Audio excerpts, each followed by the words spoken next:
afternoon.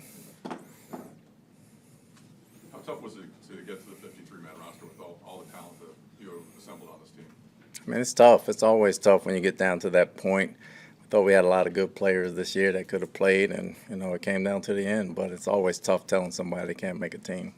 Todd Johnson had a really impressive camp, was mentioned by a few of the players. Mike Evans as someone who's impressed him the most. How difficult was that cut, and what was kind of the meaning behind it? Well, that was tough. Again, we have a lot of receivers, and when you get down to the fifth and sixth receiver, Jalen returns punts and kicks. Tyler, as a sixth receiver, to dress on Sundays, you got to be able to play special teams and contribute. Great pass receiver, very good catcher. He can catch the ball, very good player.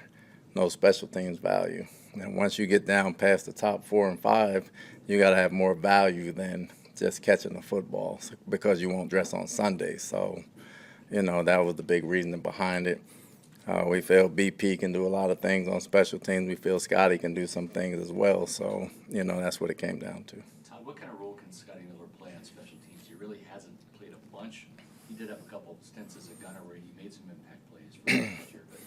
But where will Scotty's role be outside of being the fifth receiver on this team? He's a backup punt returner and kick returner as well. Obviously, he can run down on the kickoff, and he has played gunner for us, so he does have some value. Todd, you kept Fatukasi at linebacker. What did you see from him that made the decision to keep him? He had a good camp the whole way through. He was consistent. He made plays. He lined up at both spots. He got better and better each week, and he forced himself on this team. He made us take notice, and he was consistent at it. Stewart was a guy that also made you guys take notice last year and seemed to make some impact plays on special teams. I know he also had an injury this year, but what allowed you guys to feel confident that you could part ways with him and still be okay on special teams? Grant was a good player on teams, but we got some guys that can play special teams. Fatukasi can play, Brick can play. We have some guys that can play special teams, and plus they play linebacker. They were a little bit better at linebacker, although Grant was outstanding on teams. We need to help on both. Todd, when you look at your center situation with Hainsey banged up a bit, Leverett also banged up, both of those players got hurt in the same game on Saturday. Maybe they could have kept playing if it was a regular season game, but what happens if something like that happens in the regular season? Who is your third string center, essentially? Well, we'll have one on the practice squad, obviously, then we have to comb the waiver wire, Well, here's what I'm saying is, like, on game day, if something were to happen in the game where you're forced to go to a third string. We have some guards that take backup snaps, and we kind of move them around an individual period, so they'll be able to get us through games that way.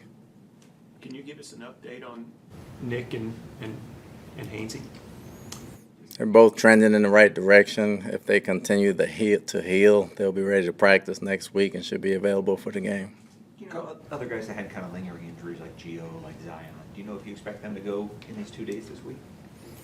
I don't think Zion will go. We'll see about Gio. Everybody else is kind of in play for week 1 still? Yes. Chris Godwin obviously didn't play in the preseason. He's recovering from his knee, but does he look like that he's going to be 100% for week 1? Until the doctors give me the go-ahead, I can't make that decision. He's just running around right now. Team wasn't awarded anyone off waivers. Were there any guys that you were interested in that process and just didn't make it to your claim?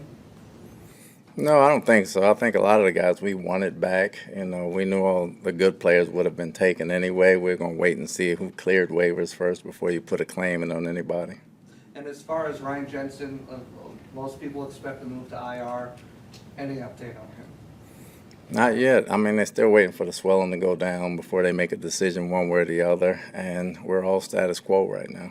I guess the thought process is when Aaron Stinney went down with the torn ACL, MCL, he was placed on IR right away. Just kind of wondering, I know the swelling is an issue, but wondering why it's kind of taken this long to get a diagnosis from him. Or different injuries. It can heal and he can have some very good luck and possibly be ready at the end of the year, or it could go the other way. We would eventually have to put him on IR. So he wanted to wait, they wanted to wait, we wanted to wait. So we want to wait till the swelling goes down before we see which way it goes. And, that's where we are. What position was one of the toughest to make a decision on when it came to getting the best 53 for this roster? Wide receiver, obviously, and backup inside linebacker. Todd, Obviously, some of bring those the guys, some of those receivers, Rashad, Scotty, those are guys that have earned Tom Brady's trust over the years. Did that play into it, just guys that Tom's familiar with? No, it was more they can do. You know, it's always good to have trust in the quarterback, but at the same time, you have to be able to do more to fill up those back-end receiver spots. And obviously, you got the core of this team's back this year, but I think roughly 18 new players on this team. What did you learn going through training camp and the offseason about this group of guys that they're going to be ready to kick things off against Dallas? I think they work hard, and they grew together as we came along, just as they should.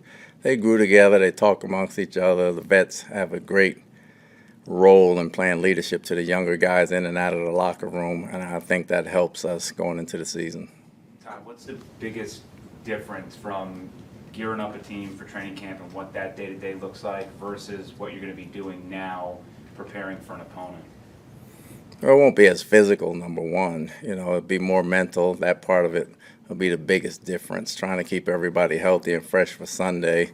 And it becomes more of a mental thing, getting reps in practice as opposed to being very physical in pads every day. I know you just assembled your roster, but you do now have a regular season game to prepare for in Dallas. I'm not sure if there's things you could take from last year facing them in week one that you can apply to this, but what jumps out at you when you look at this Cowboys team? Talented at all levels, both sides of the ball, special teams as well. They do a good job, and they're very physical up front on both sides. You know, a lot of people don't say that. They're very physical up front. They have playmakers at every position, so it's going to be a tough game. I remember last year too, it came as a little bit of a surprise to us, maybe not to you, that they threw the ball as much as they did. It didn't seem like they attempted to run much against you guys. It seemed like they were throwing and also trying to force you guys to step up and make tackles. Would you expect that same type of thing again in watching them? Not sure. You know, we got to be prepared for everything. We know they can run the ball. They got two great running backs. We know they can throw it. So we're going to have to play an even kill game. Everybody's going to have to read their keys, and we're going to have to make plays. Coach, depth chart came out on the team's official website. It has Luke Gedeke as the starter, Sean Murphy-Bunting as the starter, and Keyshawn Vaughn as a number 2 back. Is that the way you see it right now? No, not at the moment, but we'll put a depth chart out soon, and we'll make the changes, and we'll go accordingly. Todd, do you know when you'll have the players vote on the captains for the season? Sometime next week. Next week. Is there any one message that you've given these guys now that training camp is here? This is your team. You're starting the regular season. Have you had any one thing that stands out that you want to tell them or you've told them? It's been the same message all along, accountability. You know, whether it's spring training camp or whether regular season, it's accountability and being accountable to each other. If they're accountable to each other, you know, we trust that we'll be fine.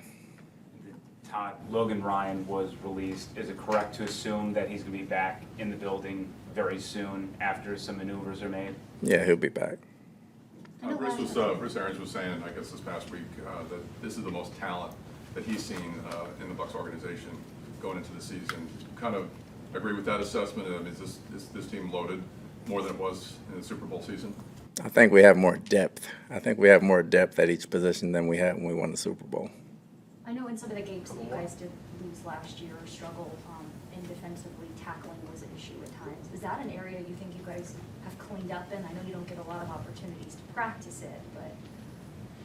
Well, only the season will tell. You know, I can't say we cleaned up when they hardly played in any preseason games. So the season and the games will tell. We work at it, we practice at it, and then we'll try to gang tackle. And that'll be an ongoing thing, whether we win or lose. You know, we got to try to tackle better. Anything else? Okay. Thanks. Thanks, Todd. Thanks, Coach.